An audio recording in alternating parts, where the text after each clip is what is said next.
Tanel, et esimene sõit oli sul niisugune keskpärane ja hea, aga sa katkestasid, mis see põhjus on ka? Kusjuures päris ausalt öelda see praegu ei teagi veel täpselt ja lihtsalt sikkel jäi seisma. Paar sirget nagu paugutas ja põmm, kõik seismas. Ja ma ei oskagi täpselt vastust öelda, mõtlesime, saime jälile, et algul arvasime, et see bensuvoolik oli lahti tulnud. Et kui me, summutaja murdus ka ära, kuna pori või kuidagi käis vastu rehvi või siis mingi paar ringi juba enne seda, tegelikult summutaja nagu värises ja hüples seal taga katkisena juba, et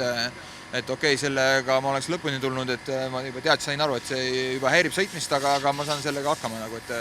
ja saan enam-vähem sama kiiresti edasi sõita, kuid võib-olla täitsa murdunud küljest oleks, siis oleks võib-olla teine teema olnud. Aga nii kaua, kui seal oli küljes, see mind ei heerinud, et ma oleks saanud nagu kiiresti sõita ikkagi. Aga lihtsalt üks hetk, ma ei teagi, kas see summutaja murdus küljest ära, kahjustas mingid juhtmeid või asju, et korraks jäin raja seisma, sikkel jäi seisma täitsa, tuleme maha, tõukasin ära, siis liigutasime seda bensupumba juhet, et äkki see klips tuli lahti, nii porine oli, et seda ei saanud, mõtlesime, et äkki ongi natuke lahti, et pori ka vahel seal, et korralikult kinni saangi, aga natuke kui liigutasime seda, sai korraks käima, sain auto juurde sõita, kuigi ta lärtsus ja plörtsus, tegime kõik puhtaks asjad, siin mõtlesime, et nüüd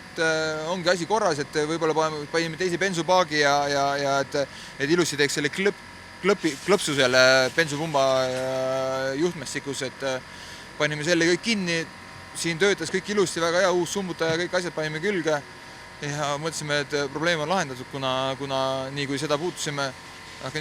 ja isegi vaatamise ringil, sikkel toimis ilusti, aga nii kui natuke kuumemaks läks peale sõitu, teine sõit, minu jaoks teine sõit, ehk täna viimane sõit, pool ringi ja sama jama. Et ma ei teagi, kas selle juhtmestikus on mingi viga, et see summutaja murdus ära, siis kas kahjustas midagi seal või kuskil läks pihta, et venitas midagi ära seal, kuna summutaja esimene sõit, et see on nagu segadus natukene ja natukene nagu ise olen ka vihane, et niisugune asi, et selleks, sest ma tundsin ennast hästi, eile tundsin hästi, täna tundsin hästi, nagu tegelikult rada mulle sobis, kõik asjad oleks olnud nagu kõik hommikused vabad trennid, enam-vähem suutsin ikkagi kiiresti sõita, enam-vähem ringi ajad olid, et ma oleks niisugune vihane üleval, et ma ei teagi, kas mul üldse viimaseks rahvustuseks jääbki, et ma ei taha niimoodi lõpetada, ma olen ise rohkem võitleja ja kui mul tuurid või viha üles tuleb, see võib seedida aasta aega, eks siis näis. Kas asi võib ka olla nagu selles, et on tegemist rendisiklitega ja alati ei ole kõike teada, mis seal peal ja kus nad on ka? Pigem praegu oli niisugune freak asi, et see summutaja murdus küljest ära, et see ma ei kujutagi ette, miks ta üldse nagu murdus, et see kahjus, kas sellepärast, täpselt ei teagi, et rendisikrid küll, aga ma arvan, nad ei tahaks ka meile halba siin, et oli ka siin abis ja vahetasime kõiki asju, isegi aju vahetasime igaks juhuks ära, aga selles ei olnud ajus, ei olnud bensupaagis, et seal võib olla mingi mähis või nagu niisugune, ma ei teagi, kujutage ette, miks niisugune asi üldse nagu juhtus või et ega ma arvan, meil ei tahtnud kehva ega kunagi tea, võib oma siklitega mõnikord sama asi olla, et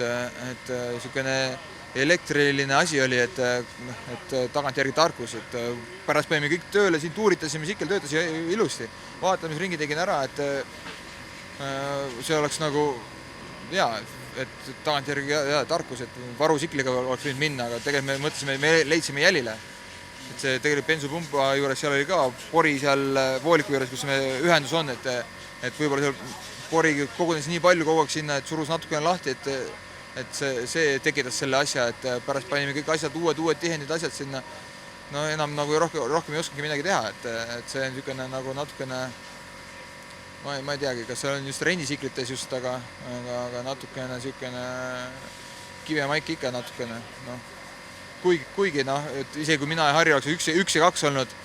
ega Eesti oleks ikkagi 19 olnud, et see ei oleks muutunud meie kohta,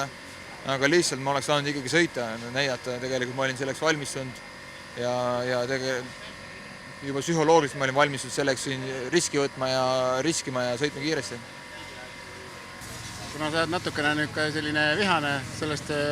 jandist, siis kas me näeme sind järgmine aasta jällegi või? No kunagi ei saa öelda ei, et tegelikult niisugune tuli põleb minu sees ja eks praegu selline nädalavahetus meil oli, et Jörgen sai ka vigastada ja kõik see natukene kuidagi nagu kuidas ma ütlen, must nädalavahetus meie jaoks, aga me sõitsime ikkagi ennast finaali, Harri andis ennast kõik, mina andsin nii palju, kui ennast sain anda, ja siinkohal tahaks nagu tänada toetajaid, kõiki, kes siin abivalmis olid, selles mõttes, ega see ei ole lihtne teema ja me oleme ikkagi Eesti riigiga päris kõva krossiriik, isegi kui meil kõik siin oleks sujunud, me oleks sujunud näidata väga kõvat taset, ma arvan.